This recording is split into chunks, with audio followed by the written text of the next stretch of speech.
Welcome to We the People, a new birth of freedom. Thank you so much for stopping by. If you haven't subscribed, please hit that subscribe button, share it with your friends, your neighbors, your relatives, your acquaintances, and above all, share it with your enemies. And hopefully you'll leave comments below and we can discuss things, and I'll certainly get back to you. Our founding fathers. Our founding fathers. And those are very, very important words, because current politicians are not our founding fathers. And that's a very important element to grasp, to understand. Modern day politicians, even those that we elect, their signatures are not on those founding documents. They, in no way, shape, or form, have sacrificed to the extent for life, liberty, and the pursuit of happiness as our founding fathers. Our founding fathers were not, and I want this to be emphasized, take this to heart, chew on it, meditate on it. Our founding fathers of life, liberty, and the pursuit of happiness, they were not a special interest group, a political special interest group. They fought for the true meaning, though they stumbled, though there were many obstacles to overcome. They sacrificed and they fought. They shed blood for the true meaning of life, liberty, and the pursuit of happiness. I know we have politicians that have served in various wars, but there's never been a sacrifice in any of those wars, though it was tremendous loss. All wars, it's horrible, it's terrible, it's traumatic. But at the founding of this nation, it gave birth to the greatest sacrifice that we've ever known as the United States of America. They certainly didn't have the volume of infantry that we have today. They didn't have the armaments, the technology that we have today. Very crude weapons, cannons, muskets, knives, rocks, hands, feet, and a soul that would not quit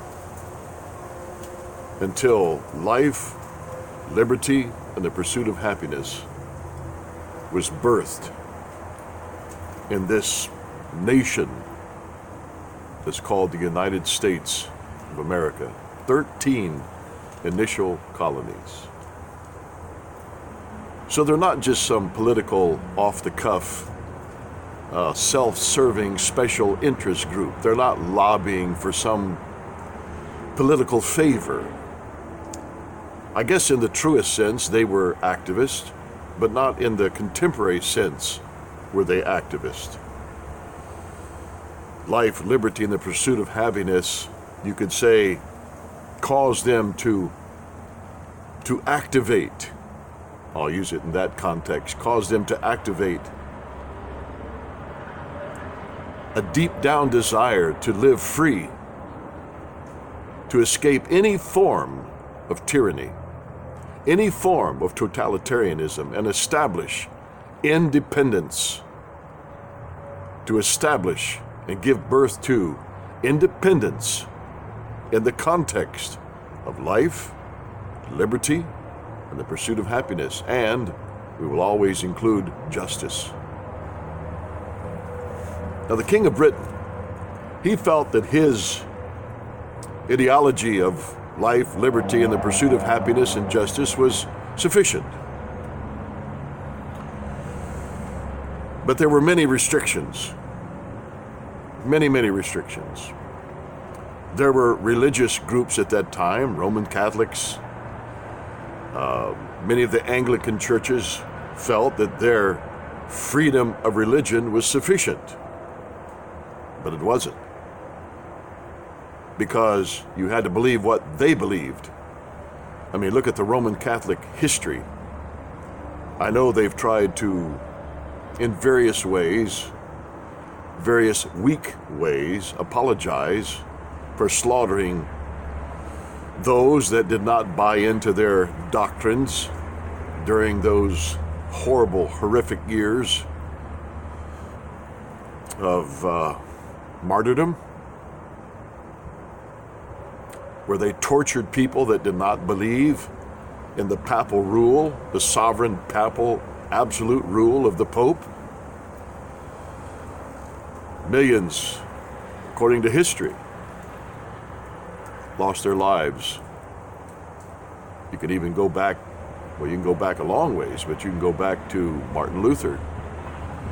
He tacked 95 Theses on the door of his complaints against the Roman Catholic Church, just like our founding fathers listed about 25 grievances as they expressed to the King of Britain his interruption of life, liberty, and the pursuit of happiness.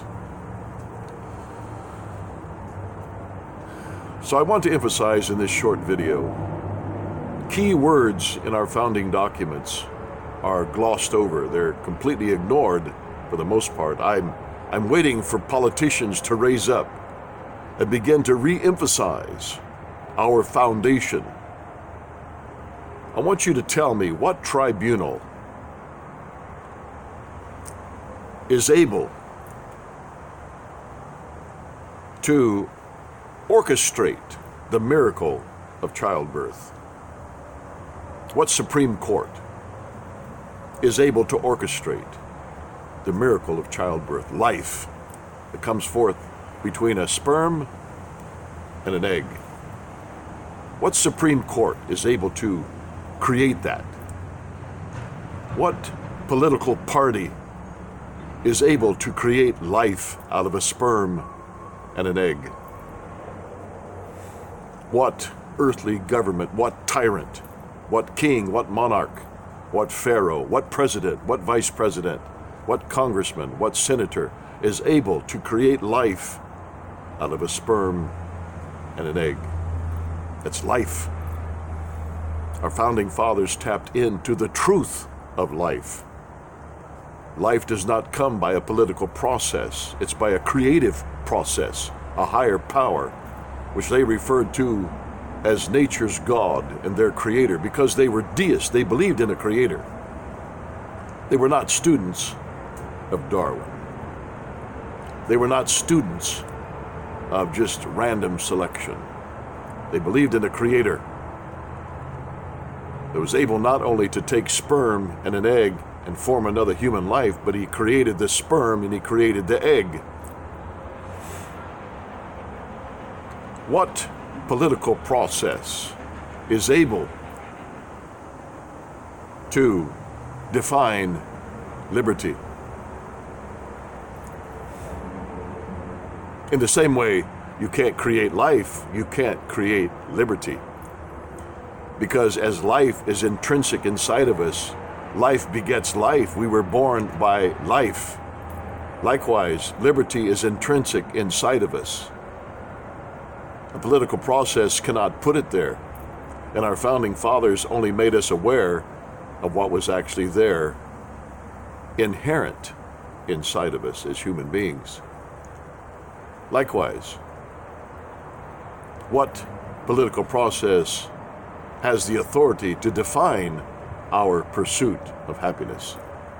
Now remember, those three things were founded upon not anarchy, because they were not totally anti-government. They knew that there was a place for governmental power, but the primary place for governmental power was to protect the intrinsic elements that we're born with, which is life, liberty, and the pursuit of happiness, and justice. So I'm willing to debate any president, any vice president, any congressman, any congresswoman, senator, male or female, I'm willing to debate any king, any monarch, anyone on the face of the earth, on the national stage. I'm willing to debate any of them in reference to what is life, what is liberty, what is the pursuit of happiness, what is justice, and what is its origin.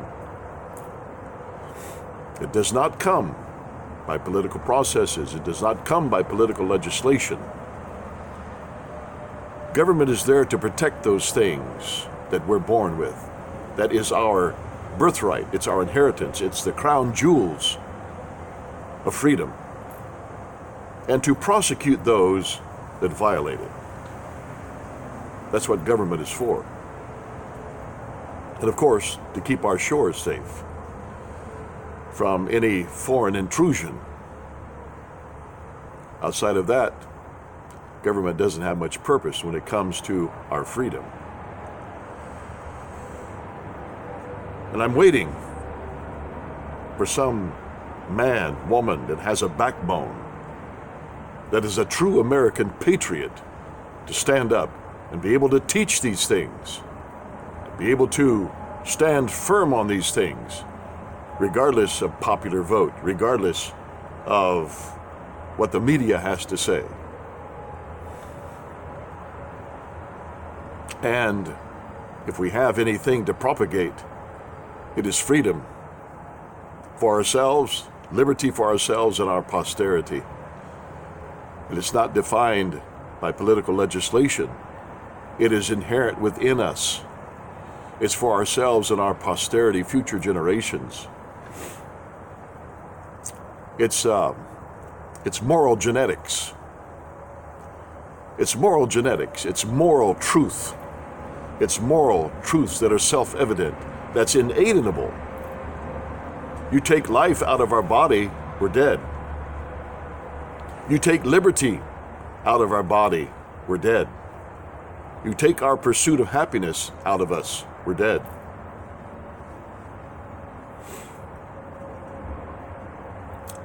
Are you getting the picture? Are you getting the picture? It's just like right now, we're here in the Midwest, we're entering the fall season, of course. Or should I say we're already in the throes of the fall season. The leaves are falling, temperature's dropping. I would like to ask the question, as I sit beneath this massive maple tree in the backyard. Leaves are covering the ground. There's still some on the limbs, but they keep falling. At this time of year, what political process, what political legislation, what Supreme Court, what political party commands the life that's in that tree, the sap that's within that tree, to descend into the ground, where the leaves begin to die off and fall to the ground? So there's a life in there that goes above and beyond any political motivation, any political agenda, any political propaganda. Supreme Court didn't decide that at this time of year. No Republican or Democratic Party decided, well, in the fall, we want the leaves to fall off and the sap in the tree to go down into the roots. No, it's governed by creative, natural law. Likewise, in the spring, when those leaves begin to pop out again, what commands that sap, that life that's in that tree, to begin to come forward, to produce life again? That's what life, liberty, and the pursuit of happiness is all about. The Supreme Court doesn't say, well, you can only bear so many leaves this year because we're going to control that. Good luck. Oh, they can come cut it down. Sure, they can cut it down, but you can't destroy the life. I've cut trees down before, and within a year, a little sprout starts to come forth because there's life in there. Somewhere, there's a germ of life in there.